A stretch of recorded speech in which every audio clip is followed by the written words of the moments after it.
अस्सलाम वालेकुम अज़ीज़ तलबा व तालिबात, मैं हूँ सैयद अरसलान बुखारी, आपका केमिस्ट्री का टीचर। बच्चों, आज हम बाब नंबर 11, जिसको अभी हमने कल ही या पिछले लेक्चर में ख़त्म किया है, हम उसकी मश्क को हल करने जा रहे हैं। आज हम देखेंगे कि बाब नंबर 11 को किस तरीके से उसकी मश्क को हमने हल करना है। तो चलें, अब आपको लेके चलते हैं बोर्ड की तरफ और आपको बताते हैं कि मश्क को हल कैसे करना है।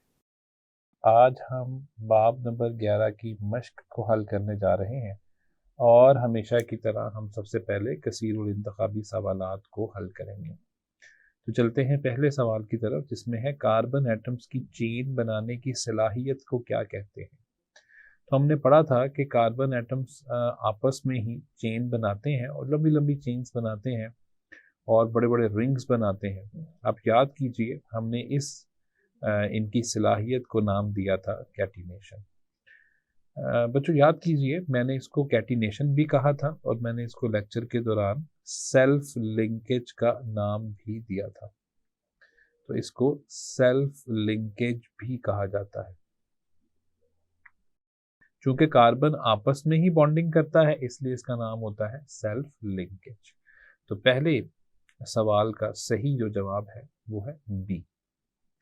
चलते हैं दूसरे नंबर पर। जिस कोयला में 90% कार्बन के अज्जा मौजूद होते हैं वो कहलाता है। तो 90% कार्बन वाला कोयला हमने पढ़ा था कि ये वो है कि जिसमें जो असल में सबसे अच्छी क्वालिटी है किसकी, कोयले की, और इसका नाम है एंथ्रासाइट। हमने पढ़ा था कि पीट जो होता है वो सबसे कम क्वालिटी का होता है, उसमें 60% कार्बन होता है। लिग्नाइट में याद कीजिए 70% हमने पढ़ा था, बिचुमिनस में 80%, जबकि एंथ्रासाइट में 90% कार्बन पाया जाता है। चलते हैं तीसरे सवाल की तरफ। कुदरती गैस का अहम जुज कौन सी गैस है। ऑप्शंस हैं जी, मीथेन, प्रोपेन, ब्यूटेन या प्रोपाइन। जी बच्चों, ये बड़ा आसान है और याद कीजिए, जब मैं आपको ये उन्वान पढ़ा रहा था मैंने आपको बताया था कि मीथेन होता है और कुदरती गैस में तकरीबन 85% क्या पाया जाता है, मीथेन पाया जाता है। आते हैं चौथे सवाल की तरफ। हवा की अदम मौजूदगी में कोयले को बहुत ज़्यादा टेम्परेचर पर गर्म करने को क्या कहते हैं। याद कीजिए, हमने कोयले को बहुत ज़्यादा टेम्परेचर दे के तोड़ा था, याद कीजिए। और जब हमने इसको तोड़ा था तो आपको अजीज़ तलबा तालिबात याद होना चाहिए कि इससे हमने कोल गैस को बनते देखा था सबसे पहले, फिर कोल तार भी बना था। ये वो वाला अमल है जिसके बारे में हमसे ये सारी चीज़ें पूछी जा रही हैं, और एंड पे क्या बच गया था, कोक। तो इसकी ऑप्शंस देखते हैं। फ्रैक्शनल डिस्टिलेशन, नहीं, फ्रैक्शनल डिस्टिलेशन तो हम पेट्रोलियम की करते हैं। बी सब्लिमेशन, सब्लिमेशन में तो एक ठोस चीज बराह रास्त बुखारात में तब्दील हो जाती है, ये भी वो नहीं है। रोस्टिंग का अमल बाब नंबर 16 में है कि जब हम मेटल का ओर जो जमीन में से निकलता है जब उसको गर्म करते हैं तो उसको रोस्टिंग कहते हैं। कोयले की है डिस्ट्रक्टिव डिस्टिलेशन, जिसमें हम उसको तोड़ फोड़ देते हैं। किस तरीके से, हवा की गैर मौजूदगी में शदीद बुलंद टेम्परेचर देते हैं जिसकी वजह से वो टूटता है, कोल गैस, कोल टार और कोक के अंदर। तो बच्चों आते हैं पांचवें सवाल की तरफ। पिच का स्याह वेस्ट है, यानी वो हमसे पूछ रहे हैं कि पिच जो है वो किसका स्याह वेस्ट है। तो हमने पढ़ा था अजीज तलबा तालिबात के पिच जो है वो किससे निकलता है। जब हम कोयले की डिस्ट्रक्टिव डिस्टिलेशन करते हैं तो सबसे पहले कोल गैस बनती है, उसके बाद कोल तार, एक काले से रंग का माया बनता है। जी, तो बच्चों आते हैं पांचवें सवाल की तरफ, जिसमें पूछा जा रहा है कि पिच किसका स्याह वेस्ट है। याद कीजिए अजीज तलबात, हमने पढ़ा था कि पिच जो बनता है वो कोयले से बनता है।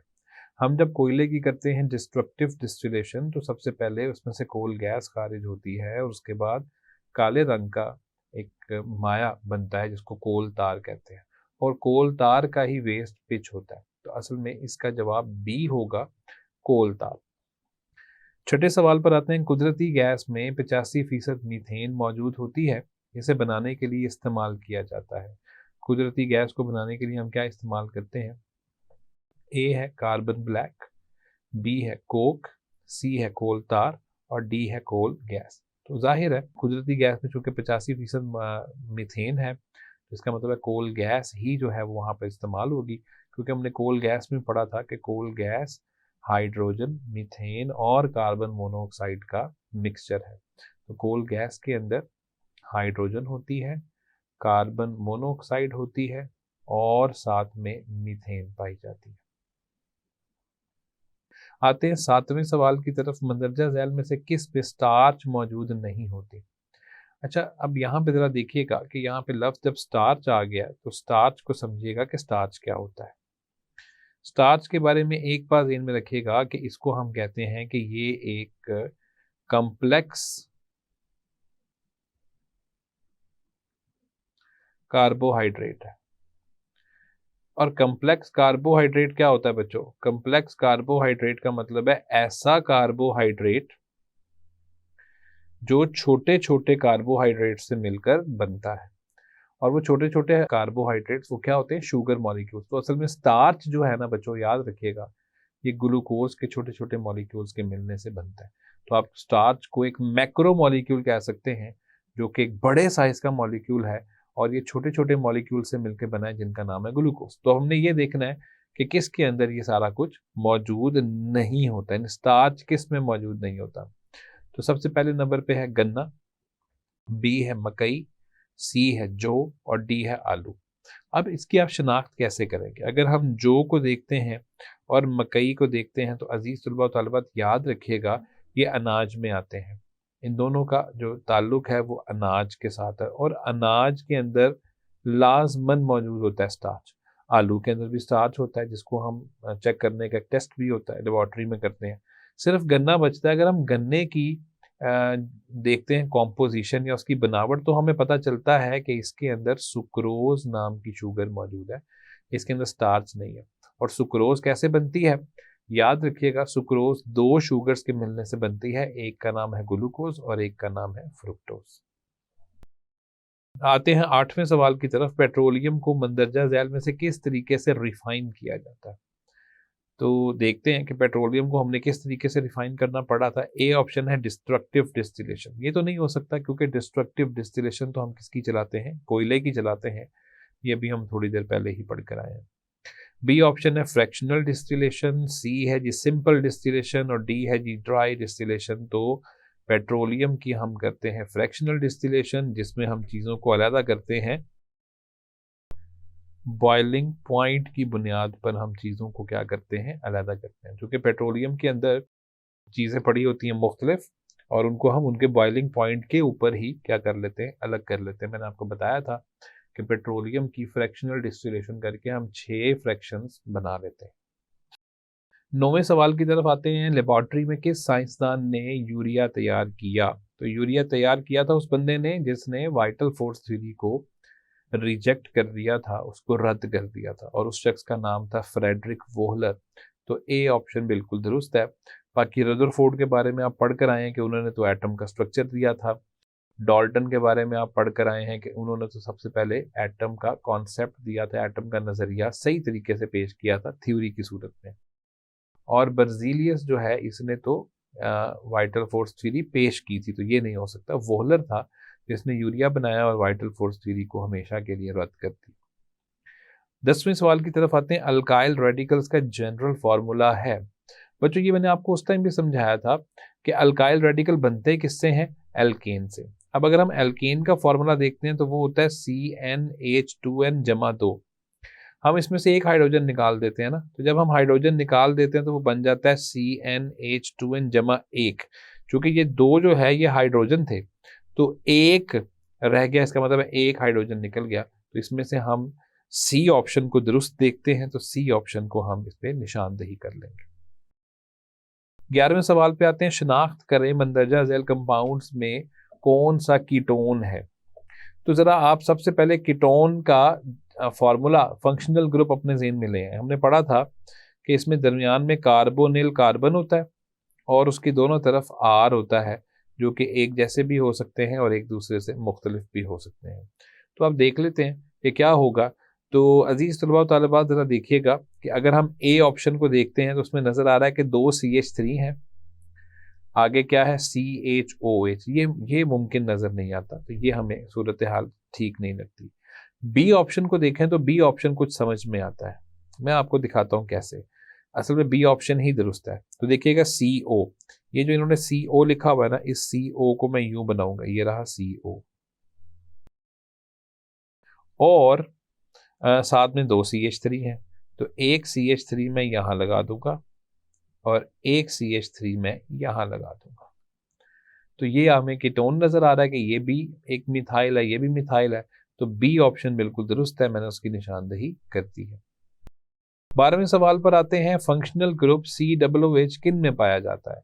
याद कीजिए अजीज तलबा तालिबात कि ये फंक्शनल ग्रुप हमने पढ़ा था कि ये कार्बोक्सिलिक एसिड्स में पाया जाता है, तो ए ऑप्शन बिल्कुल दुरुस्त है। एल्डिहाइड्स में नहीं हो सकता, क्योंकि एल्डिहाइड्स का फॉर्मूला हम पढ़कर आए हुए हैं कि उसमें कार्बोनिल कार्बन होता है और उसकी एक साइड पे क्या होता है, H।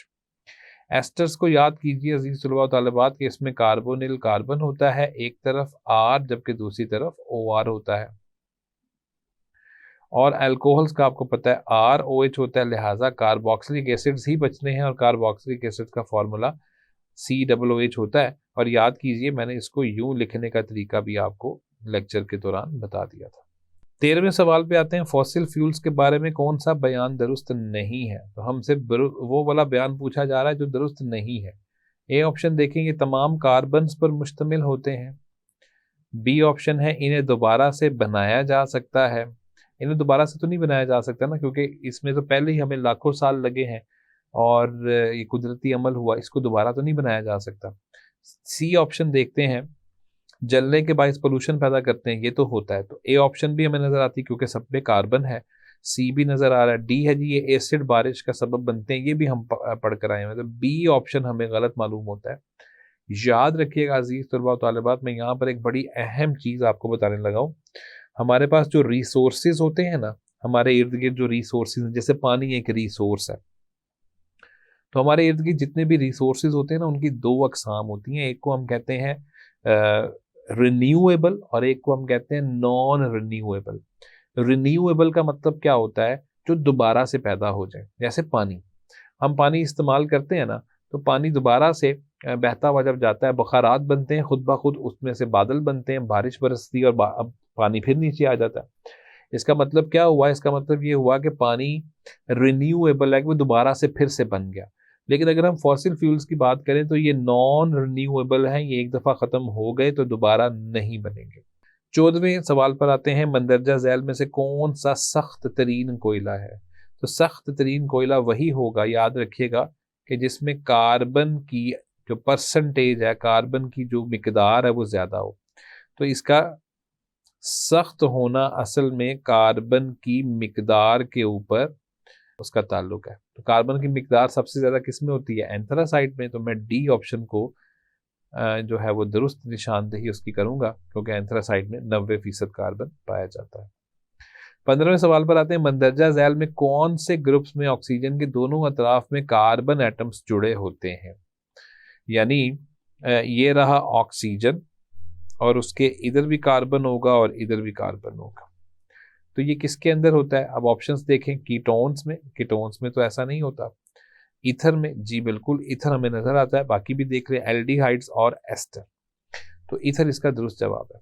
अजीज तलबा तालिबात, इसका जवाब एस्टर भी हो सकता है, क्योंकि आप देखिए कि एस्टर में हमने क्या पढ़ा था कि ये रहा कार्बन, कार्बोनिल कार्बन, उसके इधर भी आर का मतलब कार्बन ही होता है ना, अल्काइल, और इधर क्या होता है, OR। तो इधर आप देखें कि ये वाला जो मैंने ऑक्सीजन बनाया, ये वाला, ये इधर से भी कार्बन के साथ जुड़ा हुआ है और ये इधर से भी कार्बन के साथ जुड़ा हुआ है।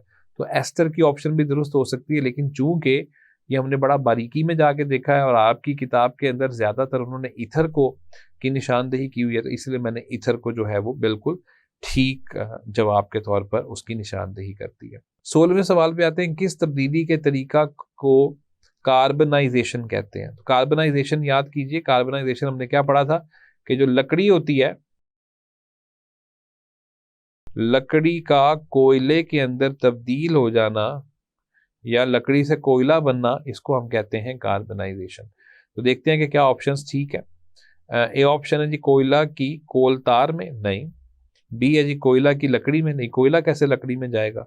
सी है जी, लकड़ी की कोयला में और लकड़ी की कोलतार में। तो सी ऑप्शन दुरुस्त है। लकड़ी को कोयले के अंदर जब हम मुंतकिल करते हैं तो इस अमल का नाम होता है कार्बनाइजेशन। 17वें सवाल की तरफ आते हैं। कोल गैस मिक्सचर है, मैं ऊपर अभी थोड़ी देर पहले बता कर आया हूं कि कोल गैस 3 चीजों का मिक्सचर है। इसमें हाइड्रोजन होता है, इसके अंदर कार्बन मोनोऑक्साइड होती है और मीथेन होती है। तो हमारे पास सी ऑप्शन मुझे दुरुस्त नजर आ रहा है कि जिसके अंदर हाइड्रोजन भी बताया जा रहा है, मीथेन भी बताया जा रहा है, कार्बन मोनोऑक्साइड भी बताया जा रहा है। तो सी ऑप्शन दुरुस्त है, ये इन 3 चीजों का मिक्सचर होता है। 18वें सवाल पर आते हैं। मंदरजा झैल में से कौन सा सिंथेटिक फाइबर है? याद कीजिए अजीज तलबा व तालिबात, मैंने बताया था कि सिंथेटिक का मतलब क्या होता है? हर वो चीज़ जो ख़ास तौर पर मसनूई तौर पर बनाई गई है और कुदरती तौर पर ना पाई जाए उसको कहते हैं सिंथेटिक। तो इसमें से देखते हैं कि कौन सी चीज़ सिंथेटिक है, यानी कौन सी चीज़ कुदरती तौर पर तो नहीं पाई जाती, अलबत्ता इंसान उसको बना चुका है। ए ऑप्शन है कॉटन, नहीं, कॉटन तो कुदरती तौर पे पाया जाता है। बी है वूल, वूल भी जानवरों की खालों से हम लोग कुदरती तौर पे लेते हैं। सी नायलॉन और डी सिल्क, सिल्क का चूंकि कीड़ा मौजूद होता है तो वो भी कुदरती तौर पे पाया जाता है। नायलॉन के बारे में मैंने आपको बताया था कि ये सिंथेटिक होता है और नायलॉन खुद एक डायमाइड है, उसको बनाने के लिए डाई कार्बोक्सिलिक एसिड और डायमाइन इस्तेमाल करते हैं। 19वें सवाल पे आते हैं। मंदरजा झैल में से कौन सा फॉसिल फ्यूल नहीं है? यानी इनमें से फॉसिल फ्यूल वो पूछा जा रहा है जो नहीं है।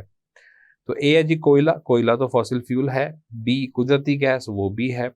सी बायोगैस और डी पेट्रोलियम। तो बायोगैस जो है वो फॉसिल फ्यूल नहीं है। अब बहुत सारे बच्चे सोचेंगे कि सर ये बायोगैस किसको कहा जाता है?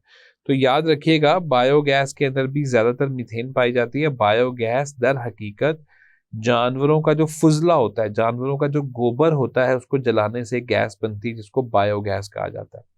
इसके अंदर भी ज्यादातर मीथेन ही पाई जाती है। तो आप यूं कह लीजिए कि जानवरों के जिस्म से निकलने वाला जो वेस्ट है उससे ये गैस पैदा होती है और इसको बायोगैस का नाम दिया जाता है। तो ये फॉसिल नहीं है, क्योंकि फॉसिल के लिए तो जमीन में से निकलना जरूरी होता है। ये तो हम गोबर और बाकी चीजों को आग लगाते हैं तो उससे ये फ्यूल गया, इससे ये बायोगैस बन जाती है। 20वें सवाल पर आते हैं। मंदरजा झैल में से किस में प्रोटीन मौजूद नहीं होती? प्रोटीन में से किस में नहीं होती? ए ऑप्शन है दालों में, दालों में तो प्रोटीन्स होती हैं और बेतहाशा प्रोटीन्स होती हैं। बी ऑप्शन है आलूओं में, जी ये बात कुछ समझ में आती है, आलू में प्रोटीन नहीं होता। सी है जी फलियों में, फलियों में तो प्रोटीन होता है और अंडे में, तो इसका मतलब है आलूओं के अंदर प्रोटीन जो है वो नहीं पाया जाता। 21वें सवाल की तरफ आते हैं। बैक्टीरिया और हरारत के अमल से मुर्दा पौधों का कोयला में तब्दील होना क्या कहलाता है? यानी बैक्टीरिया और हरारत के अमल से, बैक्टीरिया का एक्शन हुआ और हरारत हुआ और क्या हुआ, पौधों का कोयले में तब्दील हो जाना। एक ही अमल है जिसको हम नाम पीछे देख रहे हैं, कार्बनाइजेशन।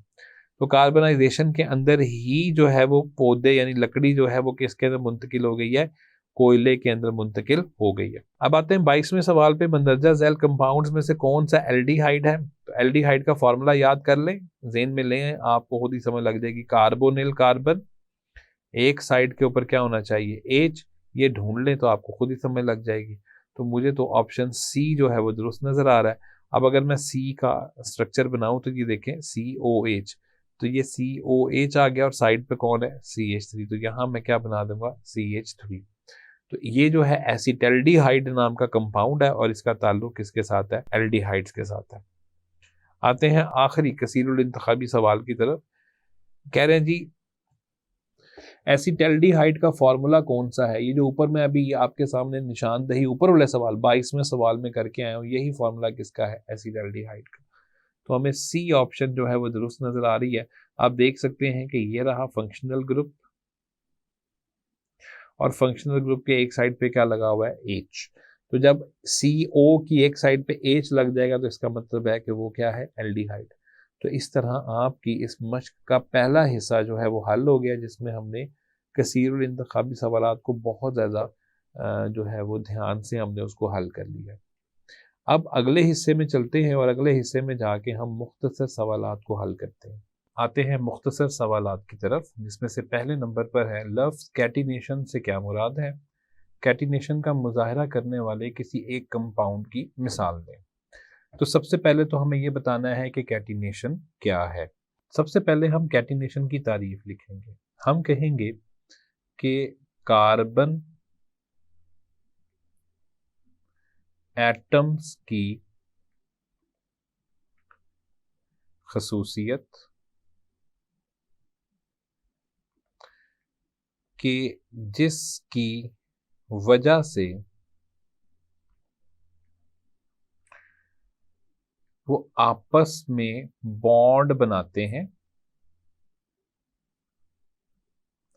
या बॉन्ड बनाकर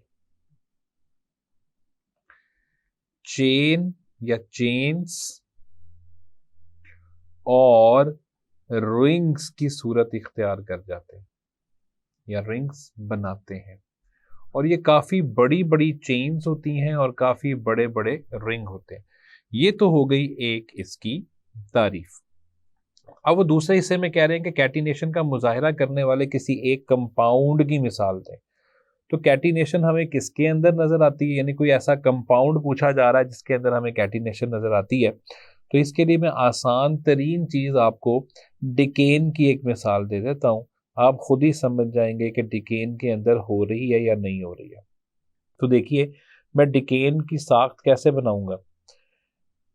1 2 3 4 5 6 7 8 9 10। तो ये 10 कार्बन की क्या बन गई है, चेन बन गई है। तो इनके साथ आप हाइड्रोजन लगा के पूरा कर सकते हो। तो मैं इसके साथ, आप फर्ज कर लीजिए कि यहां पे मैं हाइड्रोजन लगा रहा हूं, तो ये हाइड्रोजन हो गया। अब इसी चेन को यूं भी तो लिखा जा सकता है, 1 2 3 4 5 6 7 8 9 10, और इसके साथ हाइड्रोजन पूरे किए जा सकते हैं। तो अजीज तलबा और तालिबात, देखिए कि ये एक दूसरे के आइसोमर्स तो बन गए हैं, लेकिन अहम तरीन चीज क्या हुई है कि इन्होंने क्या कर लिया है, लंबी लंबी चेन्स बना ली है। तो लंबी लंबी चेन्स बनाने का मतलब आप समझते हैं, कैटिनेशन। तो बच्चों, अब आते हैं दूसरे सवाल की तरफ। कोयला कैसे बनता है। कोयले के बनने के लिए हमने बात की थी लेक्चर के दौरान कि कोयला जो है वो असल में एक फॉसिल फ्यूल है या एक फॉसिल है। फॉसिल कैसे बनता है, ये बनता है मुर्दा पौधों से। तो मुर्दा पौधों की क्या होती है, कार्बनाइजेशन होती है। तो मुर्दा पौधों की कार्बनाइजेशन से कोयला बनता है। तो अब ये बनता कैसे है, कौन कौन सी हालात हैं, कौन कौन सी शराइत हैं। तो चले हम उन शराइत और उन हालात को भी देख लेते हैं। हमने बात की थी कि जो लकड़ी होती है, जब ये लकड़ी जेरे ज़मीन चली जाती है, धंस गई किसी वजह से, कोई भी सान्या पेश आया, तो इस लकड़ी के ऊपर कुछ शराइत लगती हैं ज़मीन की तरफ से। उसमें है बहुत ज़्यादा बुलंद टेम्परेचर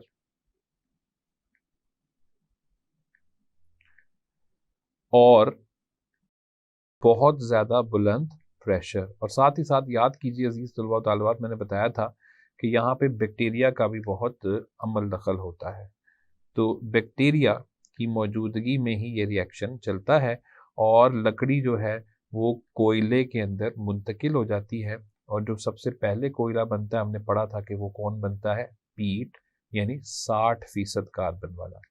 तो इस तरीके से कोयला बनता है। तो अगर आपसे पूछा जाता है कि कोयला कैसे बनता है, तो आपने कहना है कि पौधों के, यानी मुर्दा पौधों के ऊपर जब ज़मीन का हाई टेम्परेचर और हाई प्रेशर लगता है और बैक्टीरियल एक्टिविटी होती है, तो वो लकड़ी या वो जो मुर्दा पौधे हैं वो कोयले में यानी पीट के अंदर मुंतकिल हो जाते हैं।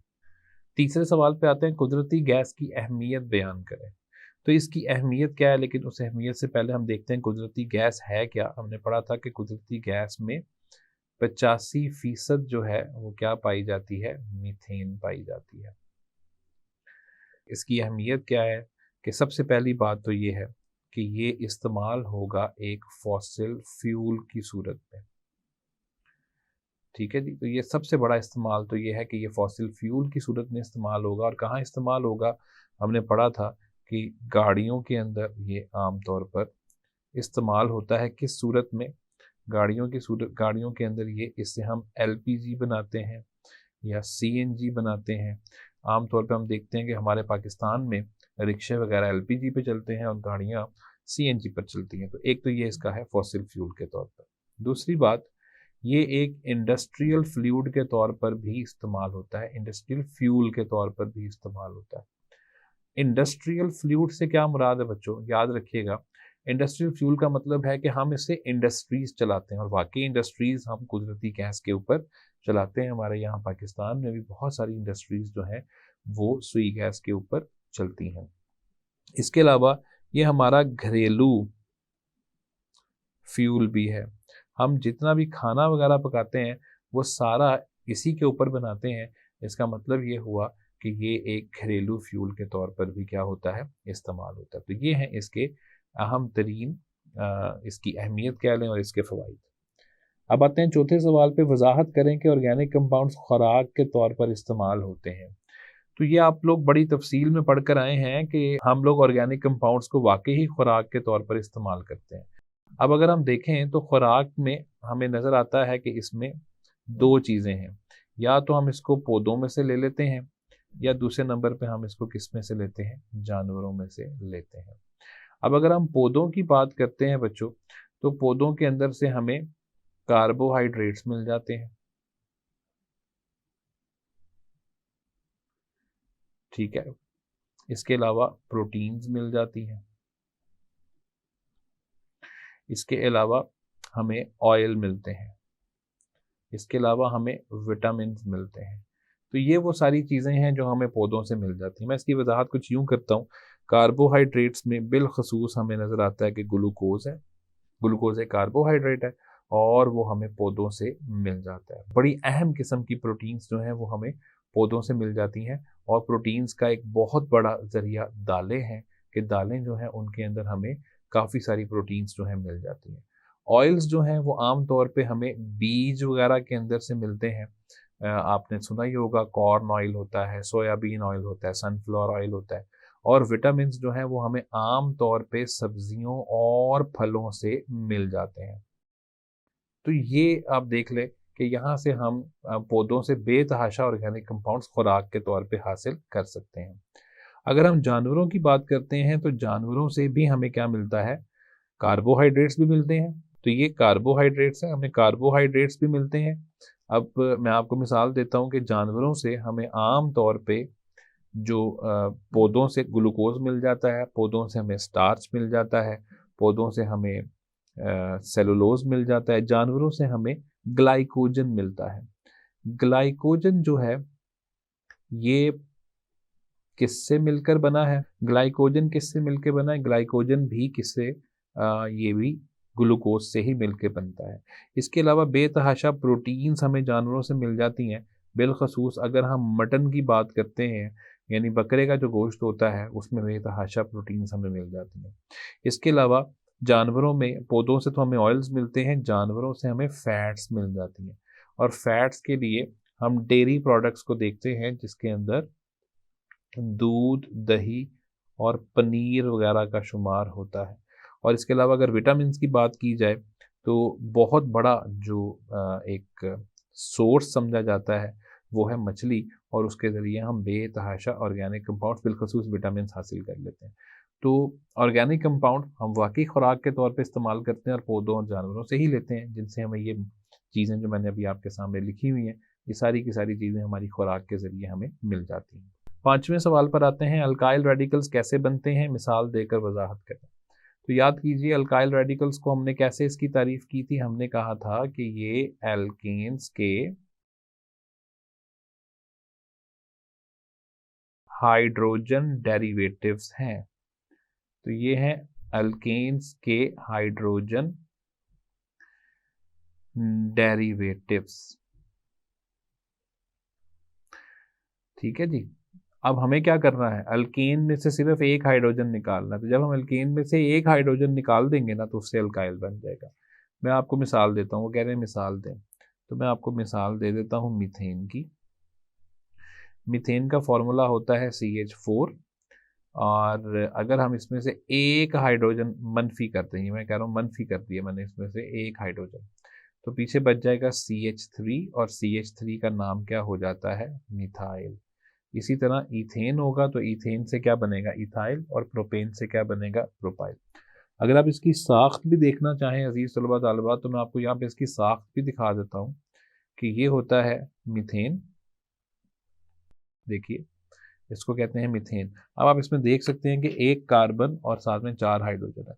अगर इसका एक हाइड्रोजन हम निकाल दें, यानी ये कर दें, तो इसका मतलब है कि ये क्या बन गया है, ये अब मिथाइल बन चुका है। तो इस हिस्से को हम मिथाइल का नाम देंगे। छठे सवाल की तरफ आते हैं। नॉर्मल प्रोपाइल और आइसोप्रोपाइल रेडिकल्स में क्या फ़र्क है, स्ट्रक्चर की मदद से वजाहत करें। तो सबसे पहले तो ये देखिएगा कि प्रोपाइल बनता कैसे है। प्रोपाइल बनता है जब हम प्रोपेन में से एक हाइड्रोजन निकाल दें। पहले आप प्रोपेन बनाओ, ये रहा CH3, उसके आगे CH2 और उसके आगे CH3। तो हम देखते हैं कि ये तो हो गया प्रोपेन, तो मैं इसके साथ लिख देता हूं कि ये है प्रोपेन। अब मैंने प्रोपेन में से सिर्फ एक हाइड्रोजन निकालना है बच्चों, और एक हाइड्रोजन निकाल कर मैं इसको प्रोपाइल बना दूंगा। अब देखिए कि एक हालत ये हो सकती है कि मैं या तो इस कार्बन को पकड़ूं, ये पहले वाला, या ये वाला कार्बन पकड़ूं और इसके अंदर से हाइड्रोजन निकालूं। अगर तो मैं ये काम करता हूं तो ये बन जाएगा CH3, CH2 और CH2 और एक बॉन्ड फ्री। मैंने क्या किया बच्चों, ये वाले कार्बन में से ना हाइड्रोजन निकाल दिया, जिसकी वजह से क्या हुआ ये कि ये चेन बिल्कुल सीधी जा रही है, चेन में कोई फर्क नहीं आया, लिहाजा ये होगा एन प्रोपाइल।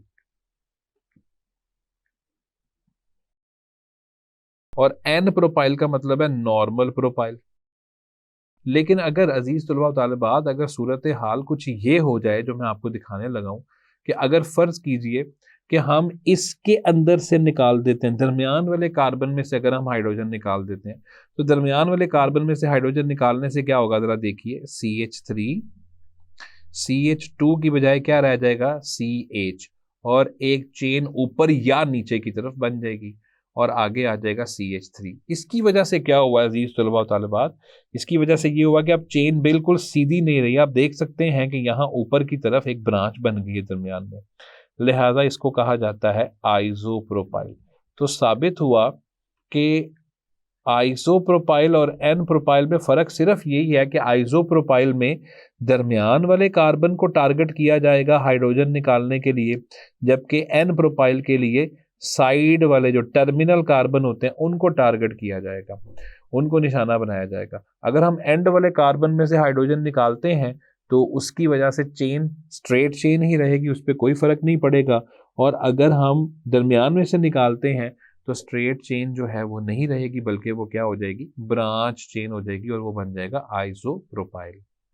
जी, तो अब आते हैं 7वें सवाल पे, ब्यूटेन के मुख्तलिफ रेडिकल्स की वजाहत करें। सबसे पहले तो मैं आपके सामने ना ब्यूटेन बनाता हूँ। तो ये देखिए, एक carbon CH3, CH2, CH2, CH3, ये हो गया ब्यूटेन। लिहाजा मैं इसको नाम दे देता हूं कि ये एन ब्यूटेन है, क्योंकि चेन बिल्कुल सीधी जा रही है, लिहाजा ये हो गया एन ब्यूटेन। अब देखिएगा, एक सूरत हाल ये हो सकती है कि इसमें मैं यूं कर दूं कि एक कार्बन ये, ठीक है, और इसको मैं कर देता हूं CH3, और इसके साथ मैं कर देता हूं CH, और यहाँ पर एक लगा देता हूँ CH3, और एक मैं लगा देता हूँ यहाँ पे CH3। तो ज़रा गौर कीजिएगा अजीज तलबा और तालिबात, ये भी ब्यूटेन है। गौर कीजिए, 4 ही कार्बन है, 1 2 3 4, और हाइड्रोजन 10 है। लेकिन चूंकि ये ब्रांच चेन स्ट्रक्चर बन गया है, इसलिए इसका नाम होगा आइसो ब्यूटेन। चूंकि ये आइसोमर बन गया ना दोनों एक दूसरे के, तो इसका नाम हो जाएगा आइसोब्यूटेन। तो सबसे पहली बात तो ये देखिएगा कि हमारे पास एक होता है एन ब्यूटेन और एक क्या होता है, आइसोब्यूटेन। अब मैं इनके अंदर से ना हाइड्रोजन निकालने जा रहा हूं, जरा गौर से देखिएगा। ये जो पहले वाला है ना, इसमें से मैं सबसे पहले टर्मिनल कार्बन में से हाइड्रोजन निकालूंगा, इसमें से। तो जब मैं इसमें से हाइड्रोजन निकालूंगा बच्चों, ये बन जाएगा CH3, CH2, CH2, और एक हाइड्रोजन निकालने के बाद ये भी हो जाएगा CH2, और ये बॉन्ड क्या हो जाएगा, फ्री। अब बच्चे कहेंगे कि सर ये बन गया ब्यूटाइल। मैं कहूंगा जी बेटा, ये ब्यूटाइल बन गया, लेकिन चूंकि चेन अभी भी बिल्कुल सीधी जा रही है, लिहाजा इसका नाम होगा एन ब्यूटाइल। तो ये होगा एन ब्यूटाइल। अब दूसरी एक सूरत और हो सकती है, जरा गौर से देखिएगा वो सूरत क्या है। उसको मैं अब क्या करूंगा, मैं इस कार्बन के अंदर से हाइड्रोजन निकालूंगा। ये देखिए, अब मैंने इसको पॉइंट आउट किया, इसको मैंने इसकी निशानदेही कर दी है।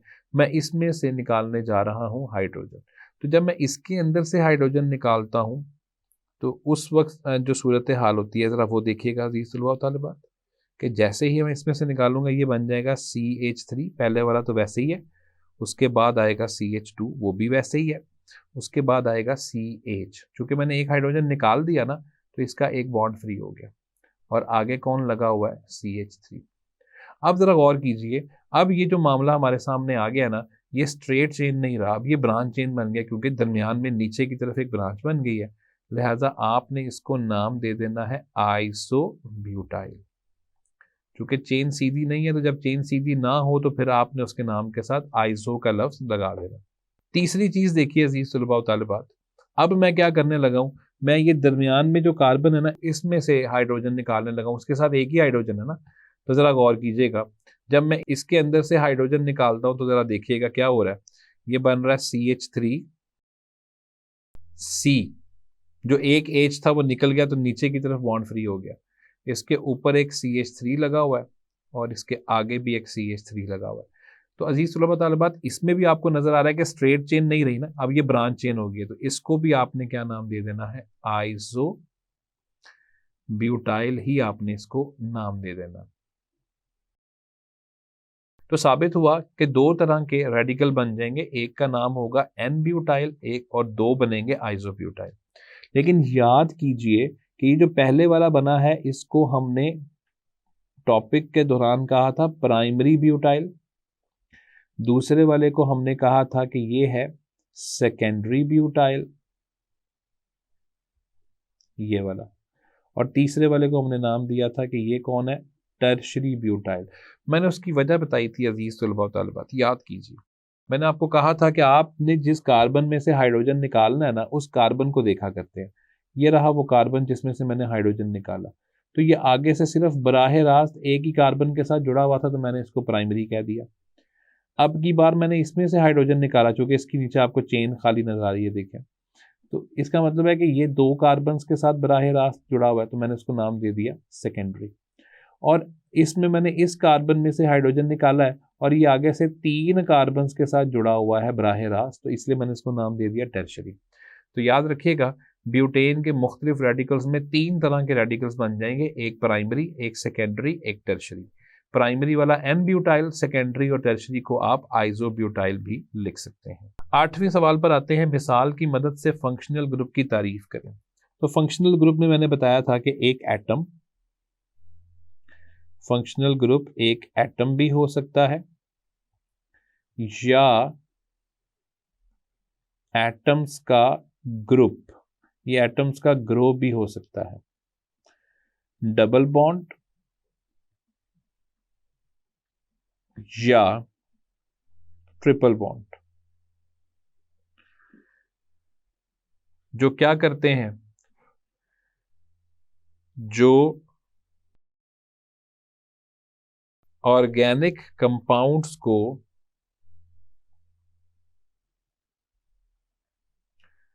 मखसूस, ये ऑर्गेनिक कंपाउंड्स को मखसूस कीमियाई खसूसियात दे देते हैं। तो पहली बात तो हमने इसकी तारीफ देख ली है कि मखसूस किस्म की कीमियाई खसूसियात देते हैं। अब इसकी मिसाल क्या हो सकती है, याद कीजिए मैंने लेक्चर में भी आपको बड़ी आसान सी मिसाल दी थी। मैंने कहा था एक होता है C2H5Br और एक होता है C2H5OH। C2H5Br को आप इथाइल ब्रोमाइड कहते हैं और C2H5OH को आप इथाइल अल्कोहल कहते हैं।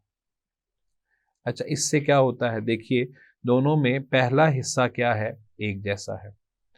फर्क किसका आ रहा है, इस ब्रोमीन का और इस OH का। तो इसका मतलब क्या हुआ अजीज तलबा व तालिबात, कि ब्रोमीन एक एटम और OH एटम्स का ग्रुप, ये दोनों ही फंक्शनल ग्रुप हैं और इनकी वजह से ही दोनों कंपाउंड्स की खसूसियात एक दूसरे से क्या हो गई हैं, मुख्तलिफ हो गई हैं। तो बच्चों अब आते हैं 9वें सवाल पे, जिसमें पूछा जा रहा है कि एस्टर ग्रुप क्या है, इथाइल एसीटेट का फॉर्मूला लिखें। तो एस्टर ग्रुप की अगर मैं आपके सामने मिसाल दूं तो एस्टर ग्रुप में हमने पढ़ा था कि इसका जो फंक्शनल ग्रुप होता है अजीज तलबा व तालिबात, वो क्या होता है, कार्बोनिल कार्बन होता है, उसकी एक तरफ पे आर होता है जबकि दूसरी तरफ ओ आर होता है, तो ये हो जाता है एस्टर ग्रुप। अब हमसे पूछा जा रहा है इथाइल एसीटेट का फॉर्मूला। इसका मतलब है कि कार्बोनिल कार्बन बनाएंगे हम, ठीक है, ये बोलना कार्बोनिल कार्बन, और चूंकि इसके नाम में हमें नजर आ रहा है कि इथाइल एसीटेट है, तो इसका मतलब है कि किसी एक तरफ हम क्या बनाएंगे, इथाइल ग्रुप लगाएंगे। तो हम इसकी एक तरफ इथाइल लगा देंगे, चूंकि कार्बोनिल कार्बन की एक तरफ तो ऑक्सीजन है, तो ऑक्सीजन वाले हिस्से के साथ हम क्या लगा देंगे, इथाइल, जबकि दूसरी तरफ हम क्या लगा देंगे, मिथाइल। तो अजीज तलबा तालिबात, ये है इथाइल एसीटेट का फॉर्मूला। चलते हैं अगले सवाल की तरफ। 10वें सवाल में है प्रोपेन और नॉर्मल ब्यूटेन का डॉट और क्रॉस फॉर्मूला लिखें। तो अगर हम प्रोपेन को देखते हैं तो प्रोपेन में 3 कार्बन है, मैं 3 कार्बन बना दूंगा, 1 2 3, इसके 4 इलेक्ट्रॉन्स और इसके 4 इलेक्ट्रॉन्स, फिर इसके 4 इलेक्ट्रॉन्स। अब ये मैंने तीनों के 4 इलेक्ट्रॉन्स पूरे कर दिए। अब आते हैं हाइड्रोजन लगाने की बारी है, तो यहाँ पे क्रॉस लगा के एक हाइड्रोजन, दूसरा क्रॉस लगा के दूसरा हाइड्रोजन, क्रॉस लगा के तीसरा, डॉट लगा के हाइड्रोजन। 4 बॉन्ड हमने पूरे करने। मैंने आपको कानून बता दिया था कि कार्बन टेट्रावेलेंट है, तो टेट्रावेलेंट का मतलब है कार्बन के 4 बॉन्ड पूरे करने हैं। तो ये प्रोपेन का हमारे सामने डॉट एंड क्रॉस फॉर्मूला आ गया, जिसको इलेक्ट्रॉनिक फॉर्मूला भी कहा जाता है। अब आते हैं नॉर्मल ब्यूटेन पे, यानी एन ब्यूटेन पे। तो एन ब्यूटेन का मतलब है 4 कार्बन, 1 2 3 4, तो 4 इलेक्ट्रॉन्स, चूंकि 4 वैलेंस इलेक्ट्रॉन्स होते हैं, तो मैंने 4 इलेक्ट्रॉन्स हर कार्बन के पूरे कर दिए, जो कि हमें बता रहा है कि इसको अभी भी 4 इलेक्ट्रॉन्स इनको चाहिए अपना शेल कंप्लीट करने के लिए, अपना शेल मुकम्मल करने के लिए। तो यहाँ पर मैं एक हाइड्रोजन, तो गोया साबित हुआ कि यहाँ पर हम जहाँ जहाँ पर भी हाइड्रोजन की कमी है वहाँ पे डॉट या क्रॉस लगाकर हाइड्रोजन लगाते जाएंगे। इससे क्या होगा बच्चों, इससे ये होगा कि उसकी टेट्रावेलेंसी पूरी हो जाएगी, और टेट्रावेलेंसी पूरी होने से हमारे सामने स्ट्रक्चर आ जाएगा। तो ये नॉर्मल ब्यूटेन का, जबकि ये वाला प्रोपेन का स्ट्रक्चर है जो मैंने आपको दिखा दिया है। आते हैं 11वें सवाल पे, स्ट्रक्चरल फार्मूला की तारीफ करें। नॉर्मल ब्यूटेन और आइसो ब्यूटेन का स्ट्रक्चरल फार्मूला लिखें। तो स्ट्रक्चरल फार्मूला क्या होता है, हमने पढ़ा था अजीज तलबा तालिबात के ये ऐसा फार्मूला है, ऐसा फार्मूला जो कार्बन और दीगर एटम्स जो उसके साथ जुड़े हुए हैं, आप उन्हें स्पेस एटम्स भी कह सकते हैं, ऐसा फार्मूला जो कार्बन और दीगर एटम्स की स्पेस के अंदर बॉन्डिंग दिखाता है, यानी खला में जो उसके इर्द गिर्द स्पेस है ना, की बॉन्डिंग दिखाता है। ऐसे फॉर्मूले को कहा जाता है कि वो कौन है, स्ट्रक्चरल फार्मूला है। तो सबसे पहले हमसे पूछा जा रहा है नॉर्मल ब्यूटेन का, तो मैं नॉर्मल ब्यूटेन आपके सामने बना देता हूँ। 1 2 3 4, नॉर्मल का मतलब है स्ट्रेट चेन, तो मैंने 4 कार्बन बना दिए। अब पहले कार्बन का सिर्फ एक बॉन्ड है, तो मैं उसके साथ 3 हाइड्रोजन लगा दूंगा, मैंने आपको कानून बड़े तरीके से समझाया था। दूसरे वाले के साथ 2 हाइड्रोजन, यहाँ पर भी 2 हाइड्रोजन, जबकि आखिरी वाले के साथ 3 हाइड्रोजन लगाएंगे। तो बच्चों ये नॉर्मल ब्यूटेन यानी एन ब्यूटेन का की साख्त आपके सामने है।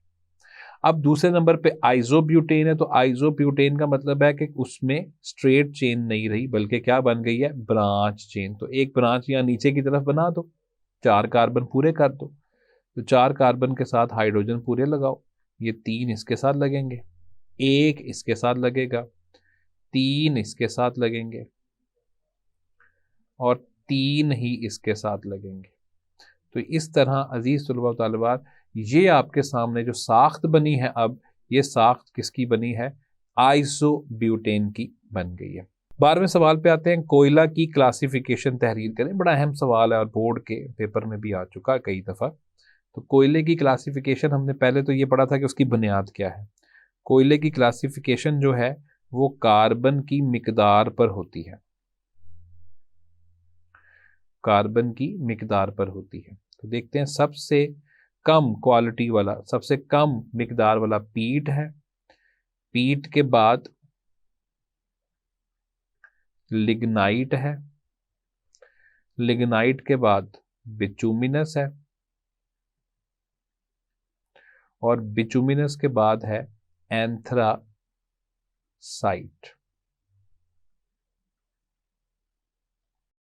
अब इनमें फ़र्क क्या है अजीज़ तलबा व तालिबात? आपको पता है कि ये 60% कार्बन के साथ है, ये 70% कार्बन के साथ है, ये वाला 80% कार्बन के साथ, और ये 90% कार्बन वाला कोयला है। तो ये है कोयले की क्लासिफिकेशन। इसके साथ इनका एक एक फ़ायदा भी आप तहरीर कर दें तो आपके पूरे नंबर पक्के हो जाएंगे। तो बच्चों, आते हैं 13वें सवाल पे, जिसपे पूछा जा रहा है कि होमोसाइक्लिक और हेट्रोसाइक्लिक कंपाउंड्स में मवाजना करें। तो जाहिर है, जब कभी भी आपने मवाजना करना होता है तो उसके लिए आप एक लाइन लगाते हैं और उसके बाद आप एक चीज़ को एक तरफ और दूसरी चीज़ को दूसरी तरफ लिख के उसका मवाजना कर देते हैं। अब हमसे पूछा जा रहा है होमोसाइक्लिक। होमोसाइक्लिक का मतलब क्या है? होमो का मतलब होता है एक जैसे। तो होमोसाइक्लिक का मतलब है कि ये ऐसे कंपाउंड्स हैं कि जिनमें जो रिंग है सिर्फ किससे मिलकर बनता है? कार्बन एटम से मिलकर बनता है। तो ऐसे कंपाउंड जिनमें रिंग सिर्फ कार्बन एटम्स से बनता है, उनको कहा जाता है कि वो क्या है? होमोसाइक्लिक। मैं आपको मिसाल देता हूँ, जैसे कि बेंजीन। अब ये है बेंजीन की एक साख्त, जिसमें हमें नज़र आ रहा है कि 6 कार्बन है। हर ये जो रिंग मैंने बनाया ना बच्चों, ये रिंग के हर कोने के ऊपर क्या मौजूद है? कार्बन मौजूद है। तो इसका जो फॉर्मूला बनता है वो बनता है C6H6। आप देख सकते हैं कि हर रिंग के कोने पे 1 2 3 4 5 6, हर कोने के ऊपर एक एक कार्बन मौजूद है। तो रिंग सिर्फ कार्बन से मिलकर बना है, इसलिए इसको हम नाम देंगे होमोसाइक्लिक कंपाउंड्स। जबकि अगर हम हेट्रोसाइक्लिक कंपाउंड्स की बात करें तो इनमें जो रिंग होता है ना, रिंग में कार्बन के अलावा भी एलिमेंट्स होते हैं, भी दूसरे एटम्स पाए जाते हैं। इसमें अजीज तलबा याद कीजिए कि मैंने आपको मिसाल दी थी थायोफीन की। अब अगर मैं आपको थायोफीन की मिसाल दोबारा दूं तो उसमें एक कार्बन, साथ में दूसरा कार्बन, यहाँ डबल बॉन्ड बना के एक कार्बन, यहाँ डबल बॉन्ड बना के दूसरा कार्बन, और दरमियान में क्या होता है? सल्फर। तो ये है थायोफीन, और थायोफीन के अंदर हमें नज़र आ रहा है कि कंपाउंड जो है उसमें रिंग के अंदर कार्बन तो है ही है, लेकिन साथ ही साथ कोई दूसरा एलिमेंट भी आ चुका है। जैसे कि थायोफीन की सूरत में कौन आ चुका है? सल्फर आ चुका है। 14वें सवाल पर आते हैं, होमोलोगस सीरीज की तारीफ बयान करें। हमने पढ़ा था कि होमोलोगस सीरीज क्या होता है कि एक जैसी खसूसियात रखने वाले ऑर्गेनिक कंपाउंड्स, जिनकी खसूसियात क्या होती हैं? एक जैसी होती हैं। जैसे एल्कीन सारे के सारे एक जैसे हैं, एल्कीन सारे के सारे एक जैसे हैं। तो एक जैसी खसूसियात रखने वाले ऑर्गेनिक कंपाउंड्स का ग्रुप। अब इस ग्रुप की खासियत क्या है? इन सब के अंदर हमें यकसां यानी एक जैसा फंक्शनल ग्रुप मिलता है,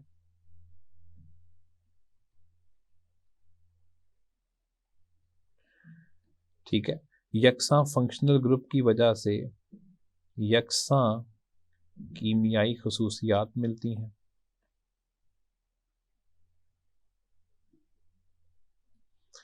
लेकिन हमने पढ़ा था कि इनकी तबई खसूसियात क्या हो जाती हैं, मुख्तलिफ हो जाती हैं। और चूँकि फंक्शनल ग्रुप एक जैसा है, कीमियाई खसूसियात एक जैसी हैं, तो अजीज़ तलबा तालिबात इनको बनाने के तरीके भी क्या हैं, यकसा हैं। तो एक जैसे ही बनाने के इनके तरीके भी इस्तेमाल होते हैं। 15वें सवाल पर आते हैं, हेट्रोसाइक्लिक कंपाउंड्स क्या हैं, दो मिसालें तहरीर करें। तो हेट्रोसाइक्लिक कंपाउंड्स दोबारा आ गए ऊपर, होमोसाइक्लिक और हेट्रोसाइक्लिक का फ़र्क पूछा गया था, हमने वो भी बता दिया था। यहाँ सिर्फ हेट्रोसाइक्लिक कंपाउंड्स पूछा जा रहा है, तो हम कहेंगे कि ऐसे कंपाउंड्स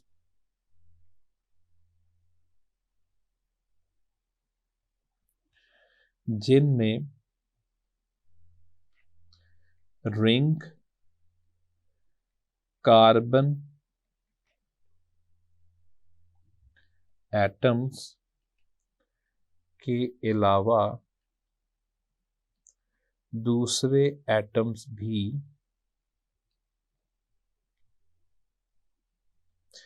ऐसे कंपाउंड जिनमें रिंग में कार्बन एटम्स के अलावा दूसरे एटम्स भी शामिल होते हैं। और ऊपर मैं बड़ी तफसील से आपको थायोफीन की मिसाल दे के आ चुका हूँ, आप वही मिसाल यहाँ पर दोबारा से लगा सकते हैं कि ये थायोफीन है सल्फर के साथ। इसी तरह पायरिडीन मैंने आपको लेक्चर के दौरान भी बताया था। तो ये होते हैं हेट्रोसाइक्लिक कंपाउंड्स और इनकी दो मिसालें हैं, एक मैंने आपको थायोफीन दे दी है और एक मिसाल किसकी होती है, पायरिडीन की होती है। पायरिडीन के अंदर भी बेंजीन की तरह का रिंग है, लेकिन एंड पे कौन आ जाता है, नाइट्रोजन। तो रिंग कुछ इस तरह का होगा, ये हमारे पास यू रिंग होगा, तो ये हमारे पास इसका एक रिंग होगा और यहाँ पर कौन आ चुका होगा, नाइट्रोजन।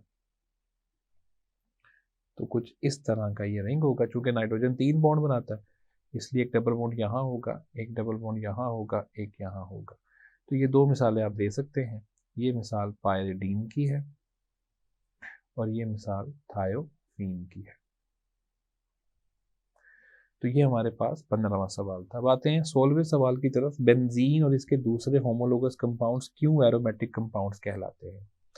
लफ्ज़ पे गौर कीजिए, हमने पढ़ा था एरोमेटिक का लफ्ज़ एरोमा से निकला है और एरोमा का मतलब होता है खुशबू।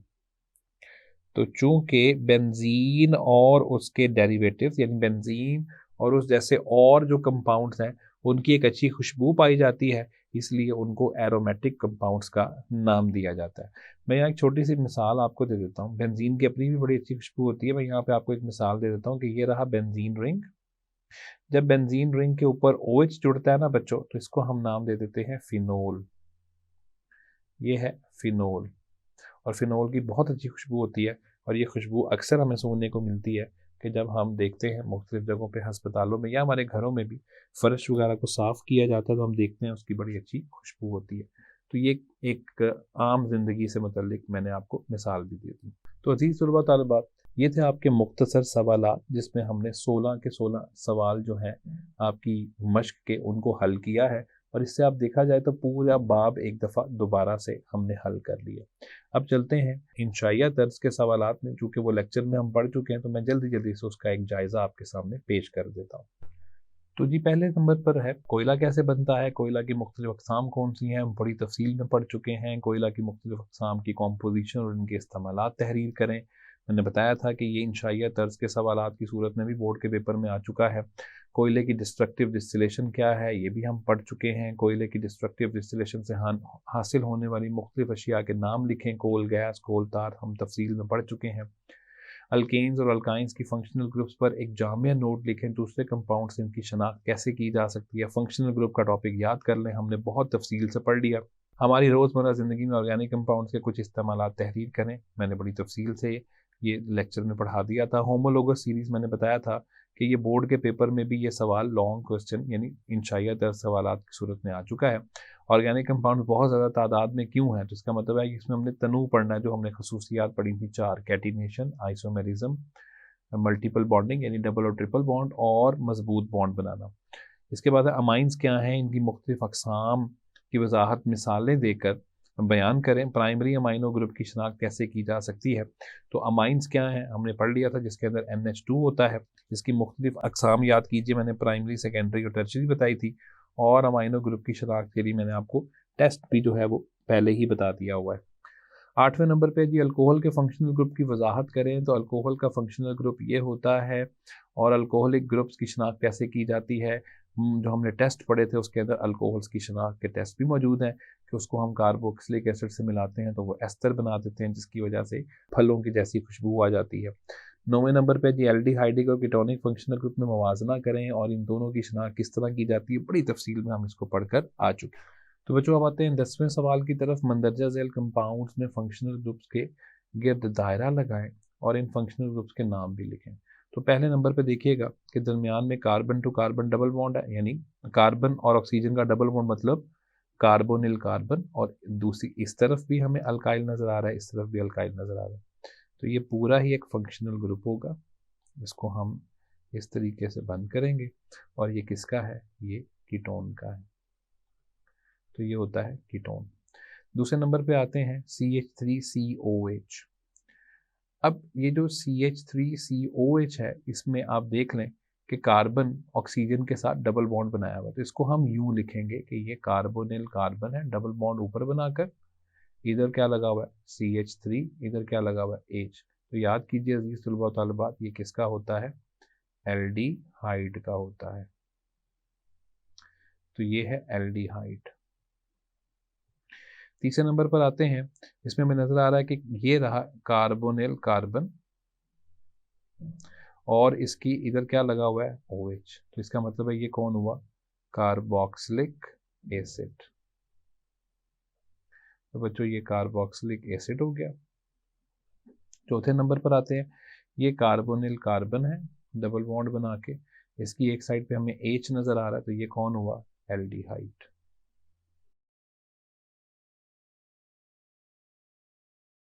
ये हमें नजर आ रहा है कि दरमियान में डबल बॉन्ड है, तो इसका मतलब है ये हुआ एल्कीन। और इसमें हमें नजर आ रहा है कि कार्बन, ये देखिए कार्बोनिल कार्बन है, इसकी एक तरफ AR है, दूसरी तरफ OR है, तो ये कौन हुआ? एस्टर। तो ये इन सारों की शनाख्त आपने कर ली है।